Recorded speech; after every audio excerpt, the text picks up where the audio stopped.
করে তাকিয়ে দেখছেন কি? আপনার দোকান আমরা চেক করবো, টাকাটা পাই দোকান তো তালা মারবোই, সাথে লাখ টাকা জরিমানা হবে। জি চেক করেন। থাক, দরকার নেই। একবার চেক করে দেখি, যদি কিছু পাই। এটা আমাদের তো, উনি আমার হাজবেন্ড। আপনার হাজবেন্ড?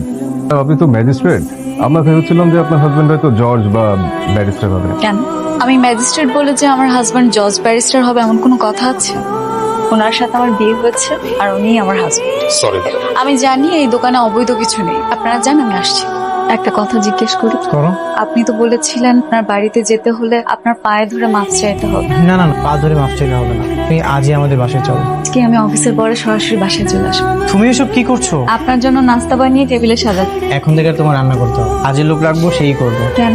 আগে তো কখনো কাজের লোক রাখতে চাননি। তোমার অনেক কষ্ট হয়ে আগে কষ্ট হতো না? হতো। আমি ম্যাজিস্ট্রেট, তার জন্য আমার এত আপ্যায়ন কোনো মূল্যই নেই, সব আমার চাকরির জন্য।